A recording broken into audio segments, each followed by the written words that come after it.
Ako po, eto na, ang malungkot na sinapit ni dating Senador Bong Revilla lumaban. Alright, welcome back to my YouTube channel. I'm Andy's Vlog.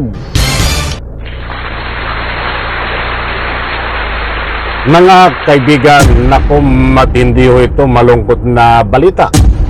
Yan po ay nangyari ngayong umaga habang dinadala ni Sandigan Bayan para sa kanyang hearing. Itong si Bong Revilla ay bigla pong lumaban at nakunan ho ng video. I-like muna natin ang video na ito kung nagustuhan nyo. Please subscribe my YouTube channel. Ito, at marami yung nagulat. Marami ang nagtaka dito po sa sinapit ni dating Senador Bong Revilla. Habang lumalakad siya ho sa hagdanan ng Sandigan Bayan, mayroon pong mga naka-escort, mga mahal kong taga-subaybay, ba't biglang nakuna ng video na ito ay lumaban, mga kaibigan. At ito ang kanyang matinding sinapit. Nalulungkot ang kanyang asawa sa sinapit ni Bong Revilla. Bakit nangyayari ito? Hindi po ito fake news, mga mahal kong taga-subaybay. Ibabagi ko po sa inyo ang lahat ng resibo, katunayan, nang sa ganun ho, lubos nyo pong maunawaan. Alam ko masakit sa kanyang asawa ito. Alam ko masakit din sa kanyang mga anak. Ay hindi naman mangyayari ho ito kung ika nga ho, ito ho ay hindi nasangkot dito ho sa flood control scandal na pagnanakaw di umano ng napakaraming pera ng taong bayan. Ay nakita ko dun sa video habang umaakit siya ng hagdanan ay doon nangyari po at kinumpirma na lumaban itong si Bong Revilla. Shout out mga kaibigan, ito po tibabahay ko po sa inyo. At kapag mayroon po kayong pagkakataon, samahan nyo po ako panoorin hanggang dulo ang vlog na ito at nang sa ganun lubos po nating maunawaan. Ito po. At higit sa masakit at higit sa lahat nakakagalit. Sandali lang bago tayo magpatuloy. Ito po ang kanyang asawa, mga mahal kong taga-subay. Masakit daw ang nangyari. Ay ibabahagi ko muna sa inyo itong message ng kanyang asawa na si Lani Mercado. At sa bandang gitna, pagkatapos magsalita nitong si Lani Mercado sa kanyang mga saloobin sa nangyari sa sinapit ni Bong Revilla, ay ibabahagi ko naman sa inyo itong aktual na laban lang itong si Bong Revilla na sinapit na lumaban. Patuloy na lumaban. Ito po mga kaibigan. Masakit at higit sa lahat nakakagalit na masilayan ang aming mahal na ama, ang aking mahal na asawa sa kanyang pinagdaraanan ngayon, sapagkat ang kanyang pagdurusa ay hindi bunga ng pagsuko sa isang kasalanan, kundi isang pagsuko sa sistemang pumayag sa kawalan ng hustisya.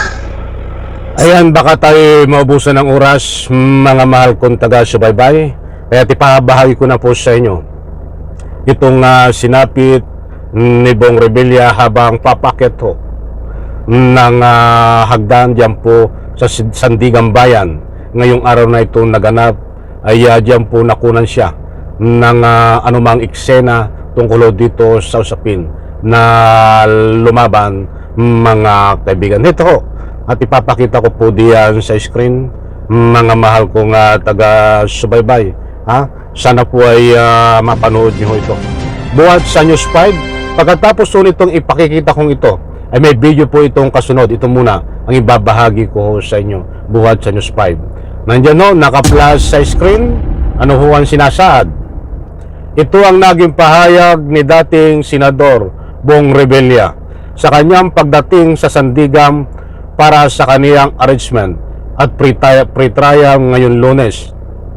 Kaugnay ito ng mga kasong malversation at graft na kinakaharap niya dahil sa umano'y pagkakasangkot sa flood control scandal. Ano po ang sinasabi ni Bong Revilla? Laban lang. Nandyan ho, maliwanag. Habang umaakyat ho sa hagdan, itong si Bong Revilla ay tinanong ng reporter kung ano ang masasabi niya. Ang sagot ho ni Bong Revilla ay laban lang. Hindi po tayo nagpapakalat ng anumang fake news. Kung nasabi po natin na itong si Bong Revilla ay nakuna ng video na lumalaban, maliwanag ho. Nandiyan po, naka-flash sa screen, laban lang, buhat sa News 5. Marami pong ibig sabihin ng laban o lumaban. Hindi po siya lumaban sa autoridad, sa kanyang mga escort. Lumaban po siya para na sa ganun malusutan niya ang kaso na kinakaharap niya na pandarambong pagnanakaw di umano ng pera ng taong bayan. Maliwanag ko, mga kaibigan o buti nung nililiwanag ko nang sa ganun hindi ho kayo mabiktima ng anumang fake news.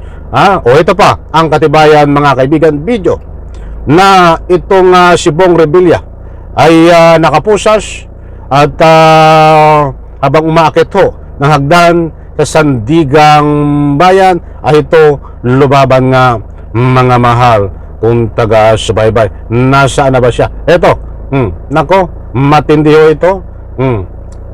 Piplay ko po. Ay, kamusta po kayo, sir? Laban lang. Sir, ano gusto niyo sabihin sa mga taga-suporta ninyo? May prayer rally kagabi, sir, sa Cavite.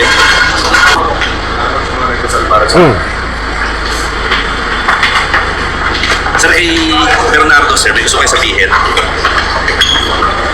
Senador. Ay, kamusta po kayo, sir? Laban lang. Ayan mga kaibigan, lagi sinasabi ni Bong Revilla na laban lang na sa makatuwid ho.